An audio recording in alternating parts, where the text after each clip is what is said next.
All right, it's time for Blacklight Christmas. We have so many black lights, Clicky and I, that we realized we just need to use these in other holidays as well. So it's like, how do we make Christmas blacklight? And well, we figured it out, and I'm going to show you how to do it yourself today. First thing we're going to start off with is the Blacklight tapestries. I'm Gardner Koo. Let's get into it. So the Blacklight tapestries from Temu are such an easy thing to do. You can decorate really fast and pretty inexpensively. Like, they're a lot cheaper than the mushroom tapestries for some reason, and they're also a lot larger. This under a blacklight is just magical. I got 4 this year, 1 for Thanksgiving and 3 for Christmas. This one's my favorite, and my Thanksgiving one, extra points if you can figure out why it is a Thanksgiving tapestry. I have an igloo one, which is a little sad, honestly. It doesn't glow very well, so I'll be replacing that one for next year. And then up top, I have Swishy Santa, who looks like he's doing a ribbon dance, and it's just made me laugh so hard when I thought it's like, that one's gonna go on the roof. So here we have the snowflakes that Clicky cut out on the laser cutter. I really love the movement they add to the decorations because you don't normally have a lot of movement in Christmas decorations.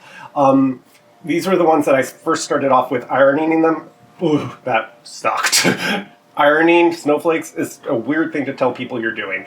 And then we also have some stars up above, but I think we should have picked one or the other. We should have done stars or snowflakes, not both, but I think it's a little mixed at the moment. And next to it, I have this Moravian star. So this is originally a geometry lesson for a boys' school in Germany in the 19th century.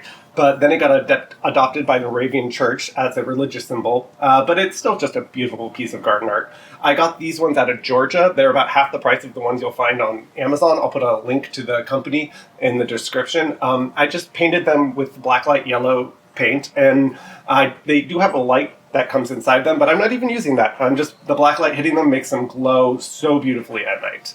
So for ornaments, I had to make all my own because you don't really sell blacklight ornaments. So for here, I got these, which are styrofoam balls, and I just painted them in fluorescent red and then put a bamboo stake and just stick that into the tree, and that holds them in place even in weather. You also want to make sure you put a clear coat on anything you paint. I also did these green balls. I just poured paint inside them, rolled it around, and then poured the paint out, and that was a complete failure. So instead, I just spray painted the outside. And these were just plastic balls from the dollar store. I also got some that were meaningful for me and Clicky, like paw prints for Nacho and Freya, butterflies for our Halloween, and elephants because it's our favorite animal.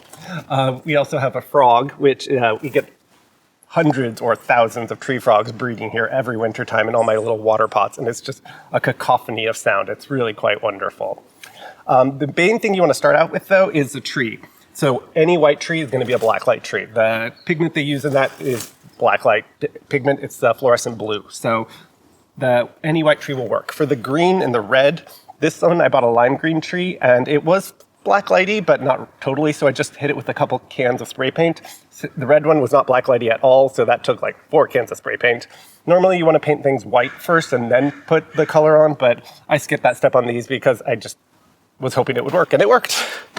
So when looking for anything blacklight, white is actually the easiest one. If it's bright white, it's going to be blacklighty. So these flowers from the dollar store, we were the crazy people in the store with the blacklight flashlight looking at all the things, and they shine up really nicely. And also this garland over here, that is from Michael's, and it's bright white, so it really shows up under the blacklight.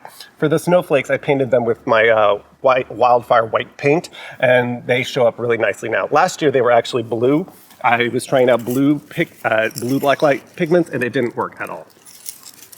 Clicky's stencils just came out so fantastically. I really do love them. And I especially love the 2-color ones. Like, this is giving me great ideas for next year for Glow Hollow. They're really easy to do, and they're going to just shine on the path at night. It's going to be beautiful. So here I am with my favorite ornament Clicky made this year, the orange. It is just stunningly beautiful. I hope you realize now that blacklights aren't just for Halloween. You can use them for any holiday you want. You just got to get a little creative and go very colorful. I'm Gardner Koo, and have a wonderful holiday.